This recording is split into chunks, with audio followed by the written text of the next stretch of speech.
పరిశుద్ధాత్ముడు మన మీదకి వచ్చినప్పుడు మనము శక్తి పొందుకుంటాం. పరిశుద్ధాత్ముడు ఆ స్థలానికి వచ్చినప్పుడు ఒక ప్రత్యేకత కనబడింది. దేవునికి స్తోత్రం. అంటే పరిశుద్ధాత్మ దేవుడు అక్కడికి వచ్చినప్పుడు మోషేకే నమ్మశక్యంగా లేదు. ఇది రోజు నేను చూస్తున్న స్థలమే కదా, రోజు నేను చూస్తున్న పొదే కదా, రోజు నేను చూస్తున్న స్థలమే కదా. ఏంటి ప్రత్యేకత అంటే పరిశుద్ధాత్మ దేవుడు అక్కడికి రాబట్టి ఒక పెను మార్పు కనబడింది. హల్లెలూయా.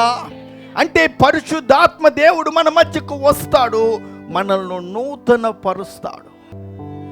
ఆ పరిశుద్ధాత్మ దేవుడు నీ మీదకి వస్తే నువ్వు శక్తి పొందుకుంటావు. నువ్వు ఎంత బలహీనుడు అయినా కావచ్చు, నువ్వెంత బలహీనరాలు అయినా కావచ్చు, నువ్వు శారీరకంగా అనారోగ్యంతో ఉండొచ్చు, ఆర్థికంగా పడిపోయిన పరిస్థితిలో ఉండొచ్చు, కానీ పరిశుద్ధాత్మ దేవుడు మీ మీదకి వచ్చినప్పుడు మీరు ఎప్పుడులాగా ఉండరు, ఎప్పుడులాగా మాట్లాడరు, ఎప్పుడులాగా ప్రార్థన చేయరు, ఎప్పుడులాగా ప్రయాణించరు, ఎప్పుడులాగా ప్రవర్తించరు, కానీ మీలో పెను మార్పు కనబడుతుంది. చబలు కొట్టు దేవుని నామాన్ని మహిమపరచాలి.